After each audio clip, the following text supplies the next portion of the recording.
Last month, Apple introduced the brand new iPhone 13, their latest attempt to iterate on their best-selling product of all time. And it is, by all accounts, really an impressive phone. In fact, I did an unboxing and shared my initial impressions of the iPhone 13 mini just a couple of weeks ago. You can catch a link to that video in the video description. But just yesterday, Google held their unveiling of the Pixel 6 and 6 Pro. Google, of course, is Apple's biggest competitor when it comes to operating systems because Google makes the Android OS. Android has more market share across the world than Apple, but Apple sells way more phones than Google. That's because Google allows companies to license Android for free, and so there's hundreds of phone models released every year running Android, but only about 3 to 4 running iOS from Apple. Google has made their own branded phones for years now, and there's been several Pixels before this, but their sales numbers have been minuscule compared to Apple's. But this year, Google seems intent on making a big splash when it comes to their hardware as well, and at least make a dent against Apple. So here's what I've done. Both phones have been announced and both phones are available to order. Maybe you're not sure which one to get. Well, let me help you out. Let's take a look at the specs of both of these phones on paper. I know my audience loves spreadsheets, so I've got you covered there. We're gonna take a look at 5 particular models: the iPhone 13, 13 Pro, 13 Pro Max, as well as the Pixel 6 and 6 Pro. We'll take a look at technical specifications from 13 categories and we'll tally up a winner. This isn't scientific and by no means should serve as any kind of recommendation. I'm sure there's categories I will have missed, and some of you may disagree with what I subjectively say is better or worse. We're not factoring in anything else except these specs. We're not factoring in the fact that you have ecosystem lock-in with compatible products, smartwatches, etc., that only work with one device or the other. We're just looking at the specifications that each of these providers list on their website. That is it. Shall we jump in? Okay, let's take a look at the specs here. Again, these are all from the manufacturer's website, and I've chosen 13 categories, which people generally find to be important. We'll start with 5 categories here, and then we'll move on to the next few. Starting with display size. I have crowned both the iPhone 13 Pro Max and the Pixel 6 Pro with a point here. For the sake of argument, we're gonna say that bigger is better, which isn't actually true for everyone, of course, but we have to choose a winner here. Both of these phones have a 6.7-inch screen. Now, for display tech, I've actually gave the point to the Pixel 6 Pro because, like the iPhone 13 Pro, it has an OLED display with HDR, and it also has a dynamic 120 Hz display. But the Pixel 6 Pro edges out the iPhone a bit when it comes to PPI, or pixels per inch, at 512 compared to the iPhone 13 Pro at 460. It's not a huge difference, but it's still the winner. Next up, I included connectivity. Really, if you're gonna buy a flagship phone these days, you want to ensure it has 5G capabilities so that you are somewhat future-proofed, especially if you're gonna hold on to your phone for a few years. All of these phones have 5G, so they all get a point. Now, when it comes to battery, Apple doesn't post how many milliamp hours their batteries are. I know you can find unofficial numbers online, and by the numbers, it's technically smaller than the Pixel's battery. But Apple has a lot of other tricks up its sleeve when it comes to battery efficiency, and from what they state online, the iPhone 13 Pro Max gets up to 28 hours, which is objectively more than the beyond 24 hours that the Pixel gets. It would have been helpful if Google had stated how much beyond 24 hours, but they didn't. So again, the iPhone 13 Pro Max is the winner in this category. Lastly is the category for memory, or RAM, and again, Apple doesn't list this specification on their website, so I didn't put anything in there for them. However, unofficially, the iPhone has a decent amount less RAM than the Pixel. Again, however, Apple has a lot of memory optimization at play, which means the number of gigabytes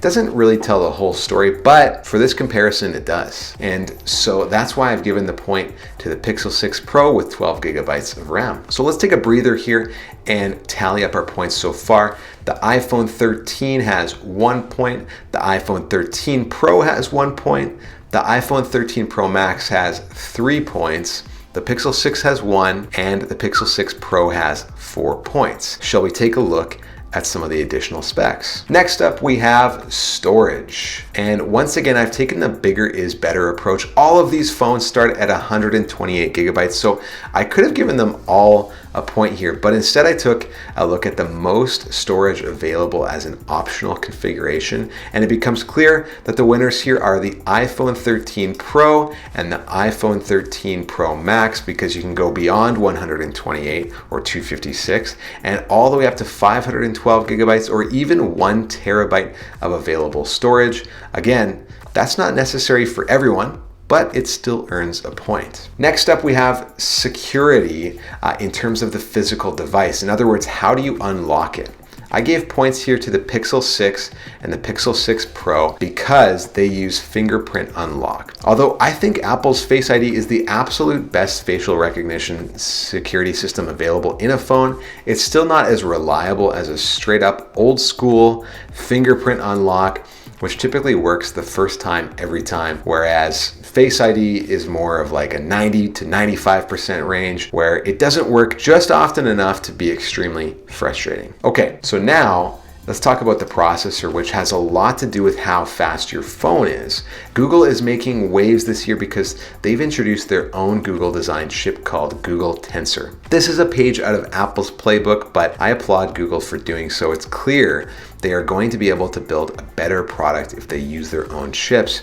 Their phones will not only be faster, but they'll be able to make them more secure, more versatile, and because they control the full technology stack, they'll be able to iterate faster as well. However, when looking at the available benchmarks on Geekbench, the A15 Bionic scores higher by a lot, almost double in some cases, in both the single core and multi-core tests. For now, Apple is still way out ahead of the competition. This makes a big difference for how fast your phone feels today, but also how fast it feels in 2 to 3 years as software becomes more demanding. And of course, we have to consider water and dust resistance. All of these phones have an IP68 rating, meaning they can be submerged in water up to 6 meters for up to 30 minutes. All the phones get a point here. So at this stage, the iPhone 13 has 3 points, the iPhone 13 Pro has 4 points, the 13 Pro Max has 6 points, the Pixel has 3 points, and the Pixel 6 Pro has 6 points. Let's take a look at a few more categories. Camera resolution. I'm gonna give this one to the Pixel 6 Pro because again, bigger is better. The 50 megapixel wide camera, the 12 megapixel ultra wide, and the 48 megapixel telephoto compare to Apple's 3 camera system, which is a 12 megapixel system on the iPhone 13 Pro Max. So an easy win for the Pixel there. Now, the F number, or the size of the aperture on each lens, on the other hand, is going to the iPhone 13 Pro Max. What makes a good aperture size is really subjective, but generally you can say an F number that is lower allows the camera to bring in more light, which allows the computational process to do more and create a better picture. So in this case, the iPhone 13 Pro Max wins compared to the Pixel 6 Pro, as the iPhone has a lower F numbers across the board. Now, when it comes to the front camera, the line of iPhones win simply because they have a slightly better camera resolution at 12 megapixels. Lastly is price, which I think is a very important consideration. The Pixel 6 takes the point here because it starts at $799 Canadian, which is by far the lowest price. It's safe to say that you get a ton of value for money by choosing the Pixel.